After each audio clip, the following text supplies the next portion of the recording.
Ningizimu Afrika ke sibingelele selishonile ilanga. Cha bafowethu ngifuna ukucacisa engihlale ngicacisa kulezi inkulumo zakulezi insuku zamanje. Ngokwedaba lolwe commission eqhubeka nophenyo. Ngicabanga ukuthi uday 5 namhlanje la okuday 2 ngaphansi kaMasemula kaBaba uMasemula. Cha bafowethu ngithi anginikhumbuze ukuthi uphenyo lusaqhubeka ngendlela nembuzo nokuchaza kusahamba kahle. Umehluko engifuna ukuthi ungakutheni amandla noma ungakushonisi phansi. Indlela okwakade kuphenywa noma kushushiswa ngayo ubaba uMkhwanazi yayibukeke ngathi iyashesha ngoba naye umuntu engathi uyashesha.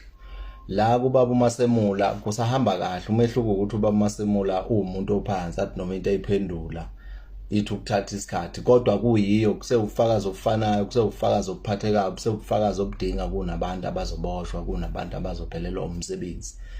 Lami kuwe lithi awukho umehluko otheni. Abakukhulumayo kuyikho just that bakuletha ngendlela engefani makiwa ngasekushesheni. Ubaba uMasemula umuntu ebeke into mhlambe ngendlela ehlukile, mhlambe athi ukuyithatha kude, kodwa yiyo. Nokuthi ke ngidideka la mase kufanele eyinkulumeni ezivezwa njalo umongameli akasali kulento lesuka ikhulunywa liyavela igama lakhe. Angazi ke ngoba le commissioner okunye sokubheka kakhulu lokho siyiningizimu Afrika ukuthi uyena oqhamuke nabesingazani nemadlanga siyaze ngaye ukuthi mase kuphathelene naye esezobekwa esithangamini akuzubani nokwenzelela ekuthenini ithimba elisungulwe noma eliqalwe uyena umongameli uCyril Ramaphosa.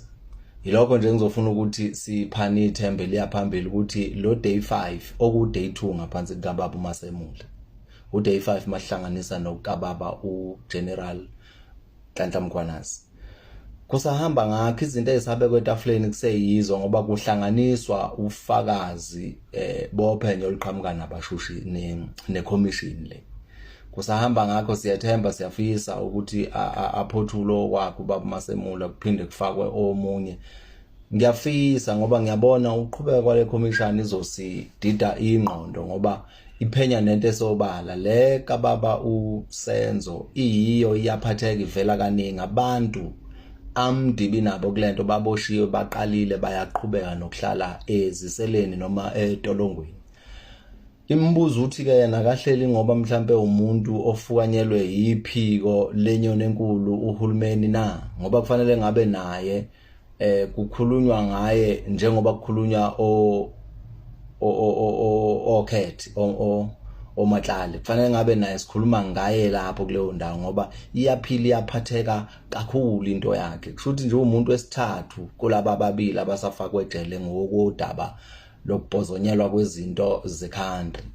Kodwa ke nanga akekho ndawo kunalokho ucijwa abathile benhlangano yakhe ukuthi akabe nesibindi sokuma aphika into ebukeka nezwakala isetafuleni emdinge ngabe kwamanje. Kwakona lokho sekubona ukuthi inhlelo zikahulumeni noma inhlelo zika president akhama delays ngokungenasidingo.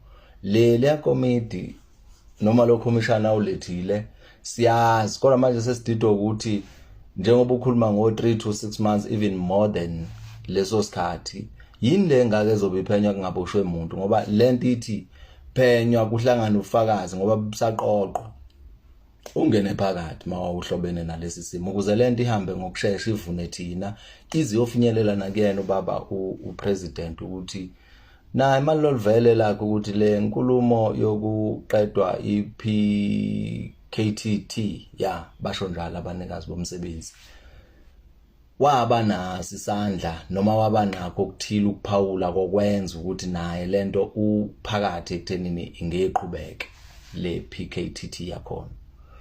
Naye siyafisa kodwa ngiyibona ngathi makufanele abhekane nento evulelekile lelo president ulisebenzisa ngokukhulu kuyimisela okudlula abanye opresident esike seyanabo. Ngiyizwa inkulumo zakhe akanakho ukuthi khona inkulumo engamfaka ekhoneni ngoba edingeke ekhoneni. Unento ethi njengoba ephethe abantu wabekwa ngoba mhlawumbe azi kakhulu kanti kwakungaqali ngaye futhi akugcini ngaye lento yokuba umongameli wezwe. Ngiyangibona ke izinkulumo zakho ukuthi zinakho ukubuye sibenqunu zingaqoki. Asithembe kodwa ukuthi ikomiti leli malihamba ngokuqonda ukuthi akuselona elakhe. Lisetshenziswe ekutheni liphenye izinto elingazazi bese liyofinyelela esinqumeni. Sinasi isinqumo lokho ngifuna ungadideki lapha ekhaya ukuthi mhlawumbe ubona lelo lithatha amajika lwenyuka ngathi alisasitheli lize liyosithela ngesikade. Sinasi isinqumo esikuthandazelayo ukuthi laba abantu abathinteka kulento kungabikho phazamiseka nothintwayo noshonayo bonke manje ucwaningo luthi abaphile bese siyobona kuthatha isinqumo masingathatheki isinqumo siyicountry noma siyi-South Africa sizimisele siphinde futhi sikulungela ukuthi yila sofundisa khona abantu iunity ukuthi iyawezana kwezinye igaba.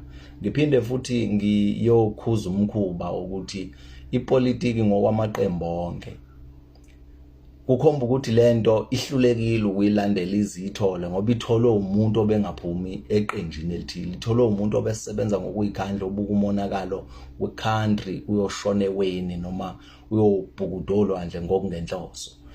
Ipolitiki la bengingathi mina masingacabanga ngokwefana kulolu daba noma kulezi indaba zonke akukho ngoba sengiyethuka manje sengibona ngathi makhulunywa ngeqembu lepolitiki eliphikisa selilodwa liyawa liyavuka lilodwa nala likabi ngakanani angazi noma lenza okufanele yini kodwa bengithi lento isidinga ngakube sikumapha amaqela noma asikho kumaqela. Lento le into yethu sonke okufanele sithi masiphawula sithi siba semgaqweni sithi akaboshwe ubani sime lapha sikwenze as i-country noma as i-South Africa. Yilokho mina ngifisa ukuthi bafethu niqonde bese ngiphinda sengizovala sengihlala phansi. Udaba lika commission lephenya lusahamba ngakho umehluka ungakuthusi ukuthi umuntu osaveza ufakazi njengamanje okubaba uMasemula uyabletha kodwa ubletha ngendlela yokwakheka kwakhe uthi umuntu engathi uphansi manje noma ilethe into ikibukeke ngathi akuyona yiyo iyaphila inawo futhi amagama abantu abathinteka ophenyweni loqala abasavela nako lwesibili bamba nje umoya wehlisa amaphaphu kuyahamba kuyahambeka kuyathembisa. Sizobona ezinye inhlelo zabanye abalandela ukuthi lusingathwa kanjani. Yebo siyazi ukuthi sonke sinesinqumo nohulumeni futhi uyazi ngakhe ethathe lento wathi 3 to 6 months even more than u6 months kuzobe kusadingadwa lento. Siyokujabulela lokho ukuthi ihambe iziyofika la kuthiwa khona ngesizulu kokwanqingeje la kuthiwa khona isemphela nkani khona iyagcina lento. Uma kuukuthi basayithathela bona thina siyizwe kufanele sibe nendlela ukuthi sesithi ke manje ngoba zonke izinto moduthi uyabuka ziyasondela impela uyatshelwa nokuthi icontract kababa uNdonga nayo ayisondeli icontract kulento ngoba samthatha njengosingayi okufanele siwele naye lolu daba esasebenza futhi naso lesokuthi iyaphela noma ayipheli. Ngibona ukuthi sikuthina i-first task yethu ke baseningizimu Afrika ukuthi leyo nto ngazwilinye asikho ready for yona. Uhulumeni aphumela obala sitshela ukuthi ungapi kwethu ngaphansi kwentando yeningi. Uma kuukuthi siyamshaya njengentando yeningi siyobona lapho sekufanele sibe nale politiki ke manje hayi le bhiyoza egqimisa abantu. Ile politiki yengqondo le yokuthi asibuke izinto sibeke etafuleni sikwazi ukuyicubungula sedlule ngendlela ngobuningi ngoba bahlulekile ukusebenzisela intando yeningi eyayicelwe abahlali mhla kungenwa lapha eParliament ayisebenzanga ngokwabo. Ake sizakhele thina ukuthi ngobuningi bethu masithi leyo nto ngisho ukuthi icontract iyaphela sithande ngobuningi bethu kufeyiswane naleyo nkinga yobuningi bethu esizobe sizakhele yona emasingena phansi emakhaya. Siyabonga kakhulu bahlali hlisana umoya udaba lisahamba ngakho uday 5 namhlanje silindile ukuthi makuloqhubeka noma ngenasiqiniseko ngathi ngolesine kuya kulehlanu kuzofanele kube uyana uNdonga obizwa yili ithimba ledlamlilo leParliament. Angaqinisekisa okwedate kodwa izohamba ivele into enjalo kilo leli sonto nayo sojabulela ukuyithamela siza ukuthi bazokwazi inombalulu ukuhlonipha nokuyihlonipha ukuze udaba lihambe ngendlela esilindele ngayo siyi South Africa.